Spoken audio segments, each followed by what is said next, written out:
은혜로운 찬양 하나님께서 기뻐 받으실 줄로 믿습니다. 할렐루야. 오늘도 주일 아침 주님의 전에 나온 우리 더사랑교회 모든 성도들과 그 가정 가운데 하나님이 주시는 복과 은혜가 넘쳐나기를 주님의 이름으로 축복합니다. 여러분, 겨울이 참 길었었는데요, 이제 3월이 시작되어졌고 이제는 봄이 왔다라고 하는 것을 느끼게 됩니다. 이 계절의 변화만큼이나 우리 모두의 심령에도 믿음의 봄이 찾아오는 오늘 이 예배가 되기를 주님의 이름으로 축복합니다. 사랑하는 성도 여러분, 오늘 우리는 참으로 뜻깊은 주일을 맞이했습니다. 107년 전 이 땅에 산천 초목을 뒤흔들었던 대한민국 만세의 함성이 울려 퍼졌던 그 3.1절이 바로 오늘 주일입니다. 사실 우리가 3.1절을 평일에 보내는 경우가 대부분인데 이렇게 특별하게도 올해는 주일에 3.1절을 맞이했습니다. 1919년 3월 1일 당시 우리나라에는 소망이 없어 보였습니다. 총칼을 앞세운 일본의 무단 통치 아래 민족의 혼은 짓밟혔습니다. 그리고 우리 민족, 우리 국민들은 이름도 빼앗기는 그런 위기에 처해 있었습니다.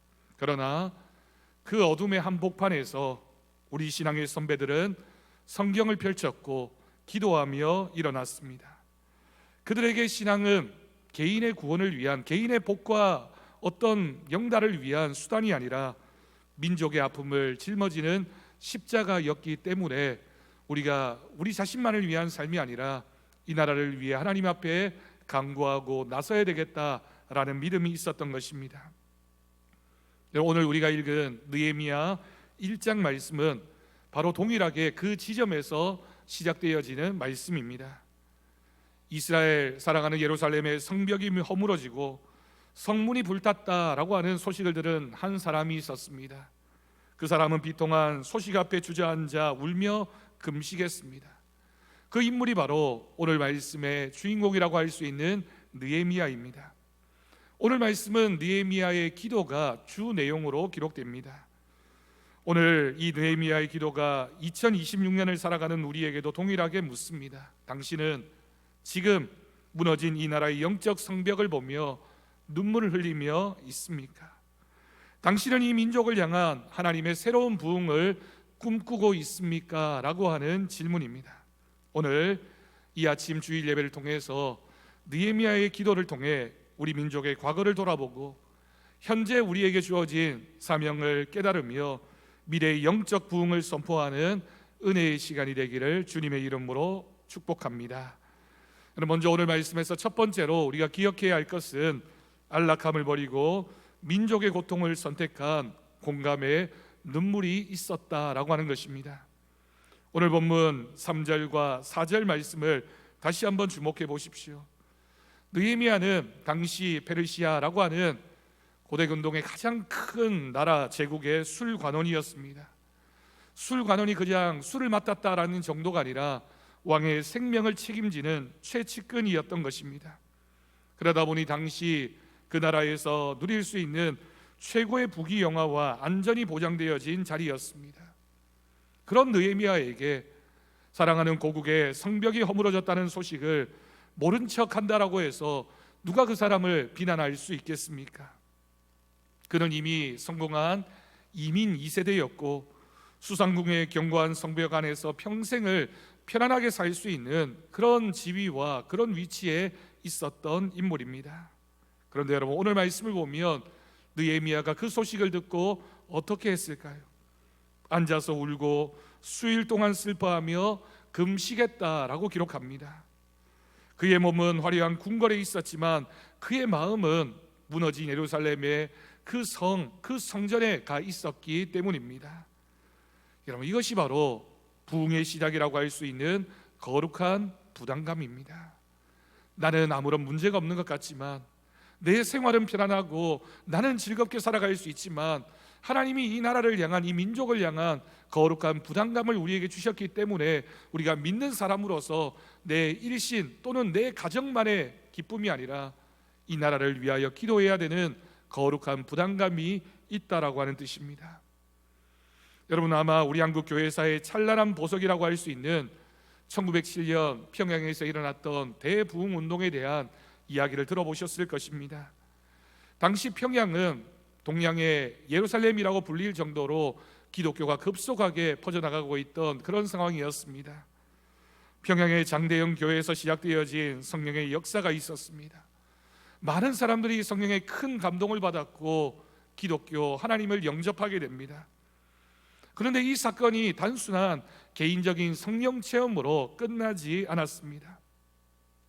성령을 체험했던 그리스도인들은 비로소 어떤 특정한 사실에 눈을 뜨게 됩니다.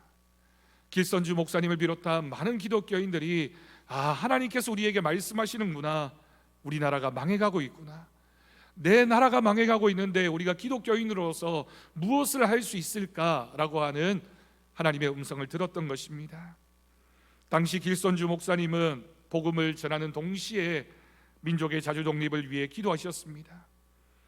그리고 한국교회와 성도들의 심령 가운데 성령의 불길이 타오르자 성도들은 술과 담배를 끊고 낭비하던 돈을 모아 학교를 세우고 민족의 실력을 기르기 시작했습니다.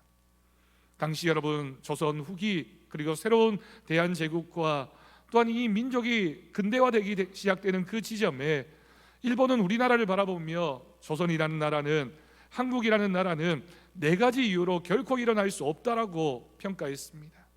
그게 바로 술과 담배, 도박과 기생을 접하는 문화였습니다. 이런 문화가 있는 한 한국은 희망이 없다, 조선은 망할 것이다 라고 하는 생각이 팽배하던 시대였습니다. 기독교인들은 우리가 이것을 끊어내야지만, 이것을 멀리해야지만 이 나라에 소망이 주어지겠구나 라고 결단했던 것입니다. 그래서 그들은 신앙은 세상으로부터의 도피가 아니라 이 세상을 변혁시키기 위한 에너지가 된다라는 사실을 고백하게 됩니다. 마치 오늘 말씀에서 느헤미야가 수상궁의 안락함을 뒤로하고 눈물을 흘렸던 것처럼 초대교회, 초기 한국교회 성도들은 신앙의 힘으로 만국의 슬픔을 딛고 우리가 일어서야 되겠다라는 새로운 용기를 얻게 되었습니다. 그것이 바로 신앙의 힘입니다. 여러분, 오늘 우리는 어떻습니까? 내 가정, 내 자녀, 내 비즈니스의 성벽이 평안하다면 이 나라의 영적 파산의 상태에 대해서는 무관심한 채 그저 지켜보고 있지만은 않습니까? 아니, 외면하고 나와는 상관이 없는 일이라고 생각하면서 그냥 내 삶에 만족하며 살아가고 있지 않습니까? 이 나라가, 대한민국이 겪고 있는 극심한 저출산의 문제가 있습니다. 정말 극복하기 어려운 세대 간의 갈등이 있고요, 정치적인 분열이 심해서 이 나라가 양분되어져 있습니다. 도덕적으로 타락해져 버렸습니다. 북한 동포들의 상황은 너무나 안타까운 상황 가운데 내몰려져 있습니다. 이 소식들이 느헤미야처럼 우리를 주저앉게 만드는 눈물의 제목이 되어야 할 것입니다. 우리가 그런 뉴스를 접할 때마다, 그런 상황을 듣게 될 때마다 그저 가만히 모른 채 하는 것이 아니라 느헤미야처럼 눈물을 흘리며 그 자리에 무릎 꿇고 기도하는 심령이 되어질 때 이 나라에 희망이 있지 않겠습니까? 여러분, 기도는 그 아픔에 공감하는 자만이 시작할 수 있는 특권임을 믿습니다. 우리가 3.1절을 맞아 주일 예배를 드리면서 우리 한국교회와 우리 성도들이 이 나라를 위해 기도해야 되겠다, 기도해야 되는 사명이 있다라는 사실을 우리가 함께 꼭 기억하고 결단할 수 있기를 바랍니다. 두 번째로, 나를 넘어 우리로 나아가는 회개 통곡이 있었습니다. 여러분, 우리는 곧잘 회개라고 하면 내 죄의 문제, 내 마음의 아픔을 하나님 앞에 고백하는 것이 회개라고 생각합니다. 느헤미야의 기도를 볼까요? 여러분, 느헤미야의 오늘 말씀에서의 기도는 6절 말씀에서 절정에 달하게 됩니다. 그가 이렇게 기도합니다. 나와 내 아버지의 집이 범죄하였습니다 라고 고백했습니다. 사실 예루살렘의 성벽이 무너진 직접적인 원인은 느헤미야나 그의 가족들에게 있었던 것은 아닙니다. 그것은 조상들의 불순종과 대적들의 공격 때문이었습니다. 하지만 느헤미야는 이렇게 고백했습니다. 남 탓하지 않았습니다. 이 모든 아픔이 그저 다른 사람들의 잘못이나 나라가 망했기 때문이 아니라 내 죄 때문이라고, 내 집의 문제라고 생각했던 고백이 있었던 것입니다. 여러분, 이것이 바로 민족의 죄를 자신의 죄로 껴안는 동일시 회개라고 표현합니다. 내가 평안하다고, 내가 신앙생활 잘 하고 있다라고 해서 그것을 만족하는 것이 아니라 이 나라의 상황, 이 사회의 형편을 바라보면서 동일한 마음을 가지고 그 나라를 품고 회개하는 것, 그것이 바로 동일시 회개입니다. 이것이 또한 3.1 운동 당시 우리 믿음의 선배들이 가졌던 영성이었습니다. 3.1 운동은 물론 전 민족의 한 거였지만 그 기저에는 그리스도인들의 철저한 자기 회개와 자기 반성이 있었습니다. 3.1 운동 당시 독립선언서에 서명한 33인 중에 16명이 기독교인이었다는 사실은 우연이 아닙니다. 이때 당시에 일본의 관리들이 본국으로 보냈던 그 우리나라를 평가하고 있었던 보고서에 보면 이런 기록들이 있습니다. 대한민국의 가장 위험한 집단은 기독교인들이다. 왜냐라고 하면서 그 이유를 몇 가지 나열했습니다. 기독교인들은 거짓말을 하지 않으며 약속을 지키고 가장 결집력이 강한 단체다라고 기록되어져 있습니다. 여러분, 그것이 객관적으로 일본이라는 나라가 기독교, 한국 기독교를 바라보고 있었던 시각입니다. 거짓말을 하지 않으며 약속을 지키고 결집력이 강한 집단이다. 여러분, 현대 오늘날의 한국 기독교는 이런 평가를 듣고 있습니까? 한국 교회가 주변으로부터 이런 평가를 받고 있습니까? 그러면 초기 한국 교회는 왜 그랬을까요? 그들은 매일 새벽에 무릎을 꿇고 하나님, 이 민족이 주를 떠났습니다. 우리가 빛이 되지 못했습니다. 우리가 소금이 되지 못했습니다라고 회개하며 기도했기 때문입니다. 3.1 운동을 우리가 떠올릴 때마다 늘 생각하게 되는 유관순 열사가 아운의 장터에서 태극기를 흔들기 전 그녀는 밤을 새워 기도하며 하나님 앞에 자신의 생명을 드리는 회개의 기도를 했다라고 역사에 기록되어져 있습니다. 3.1 운동이라는 그 거국적인 일을 앞두고 유관순 열사가 그 전날 밤 하나님 앞에 회개하며 기도했던 그 기도의 내용이 무엇이었을까요? 하나님, 이 나라를 불쌍히 여겨달라고, 우리 민족을 하나님께로 돌아올 수 있게 해달라고 회개하며 기도했던 것입니다. 그녀의 외침은 일본을 향한 증오가 아니라 하나님의 정의가 이 땅에 임하기를, 하나님께서 이 나라의 주인 되시기를 간절히 구했습니다. 여러분, 지금 우리 시대에 가장 필요한 것이 바로 이 회개의 영성입니다. 정치가 썩었다고 말하기 전에, 교회가 세상의 기준이 되지 못한 것을 우리는 회개해야 됩니다. 이 사회를 바라보면서 또는 이 나라를 바라보면서 우리가 비판은 많이 하지만 이 나라의 아픔과 도덕적인 상황과 또 여러 가지 아픔 앞에서 우리 한국교회 성도들이 그 문제를 나의 문제로 생각하며 동일시하며 회개하고 있습니까?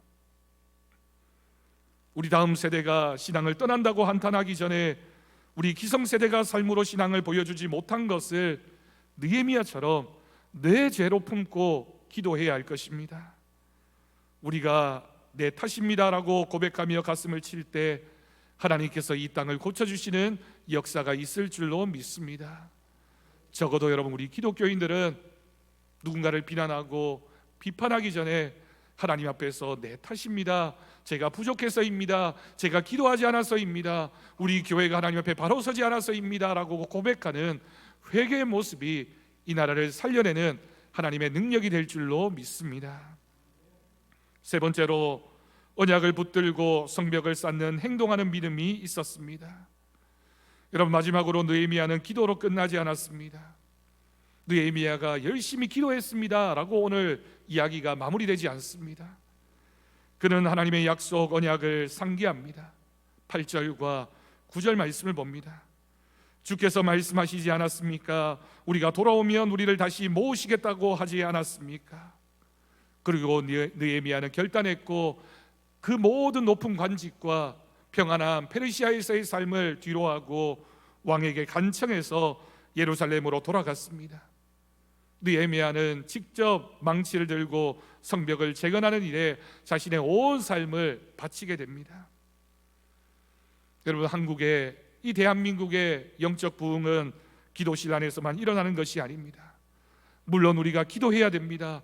열심을 품고 기도해야 됩니다. 하지만 기도로 뜨거워진 가슴을 가지고 세상으로 나아가 그리스도인답게 사는 삶이 있어야지만, 하나님 말씀대로 사는 실천이 있어야지만 이 나라의 진정한 행동하는 믿음이 하나님의 힘과 능력이 될 줄로 믿습니다. 초기 한국교회 상황이 그것을 우리에게 보여줍니다. 초기 한국교회는 복음만 전한 것이 아니었습니다. 물론 열심히 전도해서 한국교회가 많이 부흥했습니다. 하지만 동시에 한국교회는 서울에 있는 배재학당, 이화학당, 오산학교와 같은 수많은 학교를 세웠고 민족의 인재를 길러내게 됩니다.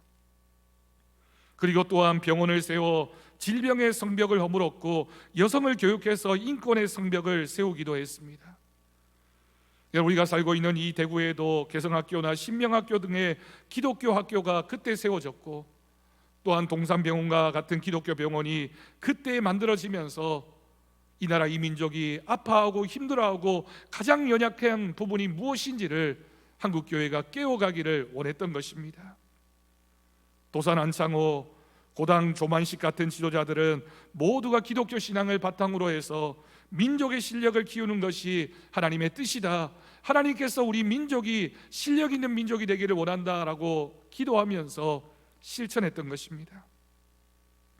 그와 같은 그들의 모습을 기독교 역사가들이 이렇게 표현합니다. 예배당 안에서의 아멘을 삶의 현장에서의 정직과 봉사로 번역해냈다라고 기록하고 있습니다.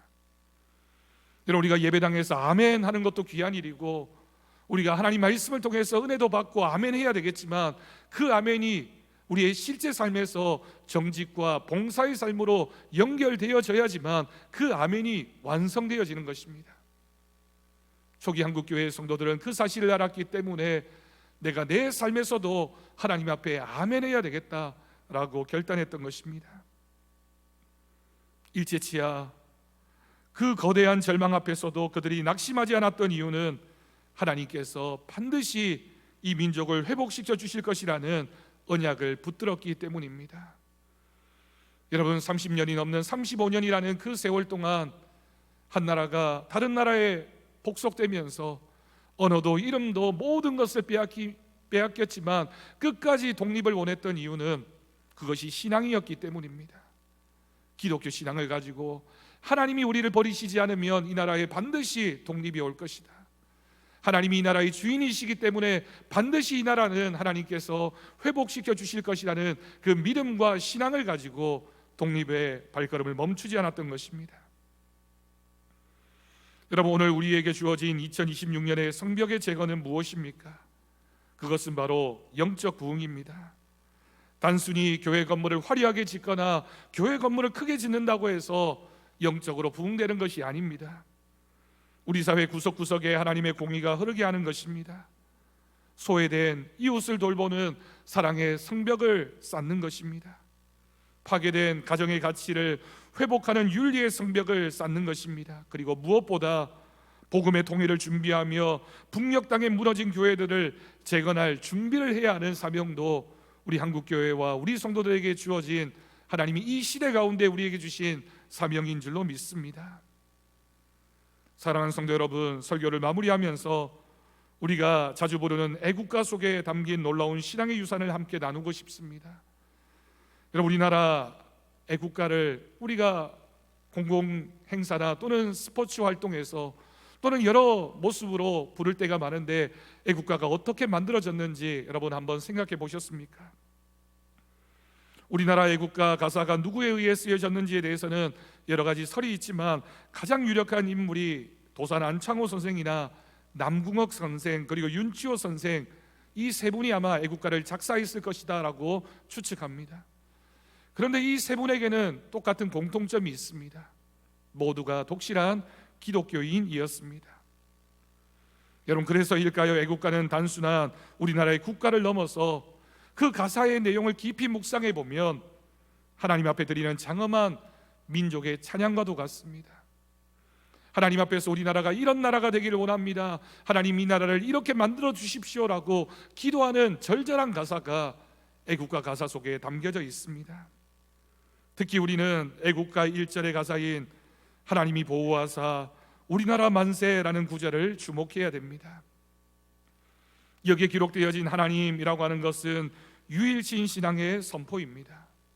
물론 여러분, 애국가가 국가로 제정되면서 종교 간의 갈등이나 또는 그런 문제를 회피하기 위해서 하나님이라고 하는 애국가 가사가 하느님으로 바뀌게 됩니다. 하지만 초창기 애국가 악보들을 보면 오늘날의 하느님이 아니라 거의 대부분의 애국가 가사에 하나님이라고 표현되어진 것을 알 수 있습니다.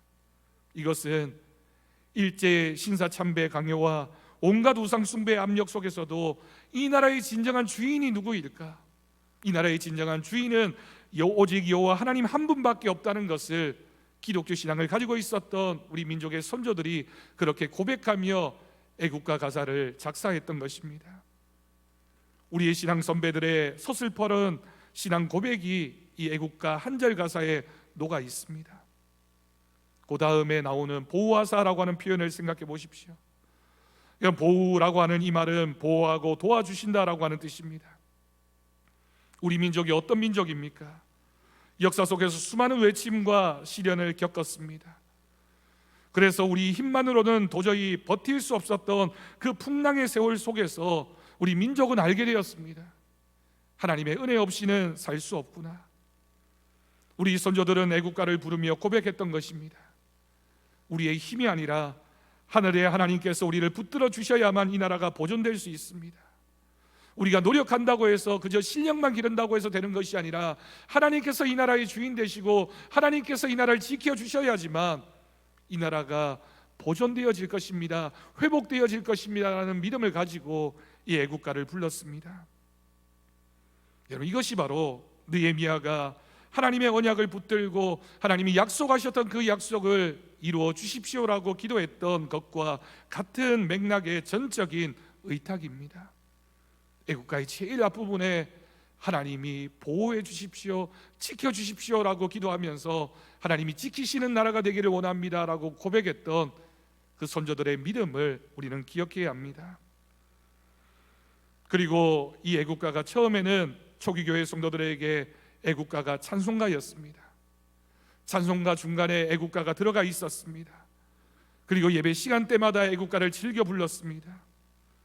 그들에게 나라 사랑은 곧 하나님 사랑이었고 애국가를 부르는 것이 이 땅에 하나님의 통치가 임하기를 구하는 영적인 선포였다라고 하는 것입니다. 우리가 하나님을 사랑하는 민족이라면 이 나라를 사랑해야 된다, 하나님이 우리에게 이 사명을 주셨다라고 하는 고백으로 애국가가 찬송가였고 찬송가가 바로 애국가였습니다. 사랑하는 성도 여러분, 우리가 예배 후에 혹은 국가 행사에서 애국가를 부를 때 단순히 노래를 부른다, 국가를 부른다라고 생각하지 마십시오. 그 애국가에는 하나님 이 민족을 불쌍히 여겨주시고 주님의 손으로 무너진 이 나라의 무너진 성벽을 붙들어 주시옵소서라는 강력한 중보 기도의 마음으로 우리 애국가의 가사 하나하나를 우리가 깊이 새기면서 노래하며 찬양해야 할 것입니다. 하나님이 보호하사라는 고백이 실제가 되는 나라, 하나님이 보호하시기에 결코 무너지지 않는 나라, 그 영적 부흥의 역사가 바로 우리의 입술과 기도를 통해 계속되어질 줄로 믿습니다. 사랑하는 성도 여러분, 말씀을 정리하겠습니다. 여러분, 오늘은 1919년 107년 전 있었던 3.1절 그 사건을 추억하는 날이 아닙니다. 오늘은 107년 전에 있었던 한국교회, 한국 기독교인들의 그 신앙의 정신을 우리가 다시 계승하기를 결단하는 날이어야 합니다. 우리 대한민국은 지금 중대한 기로에 서 있습니다. 겉으로 보기에는 다른 나라, 다른 민족으로부터 부러움을 받는 그런 선진국이 되었지만 내면적으로는 영적 공허함과 갈등의 불꽃이 타오르고 있습니다. 여러분, 1919년 3.1 운동을 일으킬 당시에 107년이 지나면 이 나라가 이런 모습의 나라가 될 것이라고 누가 생각했을까요? 하지만 하나님께서 이 나라를 이렇게 바꾸어 놓으셨습니다. 세계 사람들이 부러워하는 나라, 이 대한민국의 문화를 온 세계가 향유하면서 함께 기뻐하는 나라로 만들었습니다. 그런데 우리에게는 정작 신앙이 이제는 하찮은 것이 되어져 버렸고 이 나라가 영적으로 도덕적으로 타락해져 버려 가고 있는 그런 안타까운 상황 가운데 있습니다. 그래서 하나님은 오늘 이 말씀을 통하여 우리에게 네가 제2의 느헤미야가 되라고 말씀하십니다. 말씀이 아니라 명령입니다. 여러분, 우리가 민족의 아픔에 공감하는 눈물을 회복합시다. 나라를 위한 기도는 옵션이 아니라 그리스도인의 필수 사명입니다. 우리가 하나님을 사랑한다면 이웃을 사랑하라라고 하는 우리 예수님의 말씀처럼 하나님을 사랑하는 마음으로 이 나라를 위해 기도해야 할 것입니다. 그리고 나부터 회개하는 정직한 영성을 소유합시다. 여러분, 교회가 세상에 소망이 되는 길은 우리가 먼저 거룩해지는 길밖에 없습니다. 세상 사람들이 한국교회 성도들 바라보면서 교회 다니는 사람들은 정직한 사람들이야, 양보하는 사람들이야, 좋은 사람들이야 라고 평가받는 것, 여러분, 그것만큼 한국교회 회복의 은혜가 어디에 있겠습니까? 그래서 우리의 삶의 현장에서 부흥을 일구어냅시다. 여러분의 가정에서, 직장에서, 학교에서 하나님의 나라를 건설하는 재건자가 되는 삶을 살아갈 수 있길 바랍니다. 그저 말로만이 아니라, 그저 우리가 부정적으로 평가하고 누구를 비난한다고 해서 만들어지는 나라가 아니라 우리가 먼저 회개하고 먼저 결단하고 먼저 실천하면서 하나님이 이 나라를 통하여 하시고자 하는 많은 놀라운 믿음의 역사가 우리 한국교회와 성도들 통하여 일어나는 놀라운 은혜가 있기를 주님의 이름으로 축원합니다. 기도하겠습니다. 사랑과 진리의 하나님, 3.1절을 맞아 우리 민족을 사랑하시고 이끄신 하나님의 은혜에 감사드립니다. 107년 전 총칼 앞에서도 굴하지 않고 신앙의 절개를 지키며 나라를 위해 목숨을 바쳤던 선조들의 발자취를 기억합니다. 주님, 오늘 우리가 느헤미야처럼 조국의 허물어진 성벽 앞에 서게 하여 주옵소서. 비판하는 입술을 닫고 통곡하는 가슴을 열게 하여 주옵소서. 우리의 죄와 민족의 허물을 용서하여 주시옵소서. 2026년 이 땅에 성령의 새바람이 불어오게 하셔서 모든 갈등이 치유되고 복음으로 통일의 문이 열리며 전 세계 열방을 향해 예수의 생명을 전하는 복된 민족이 되게 하여 주옵소서. 이제 세상으로 나아가는 성도들의 삶을 통해 영적 부흥의 역사가 새롭게 쓰여지기를 원합니다. 우리가 그런 삶을 살아가게 하여 주옵소서. 우리 주 예수님의 이름으로 간절히 기도드립니다. 아멘. 오늘은 우리 3.1절을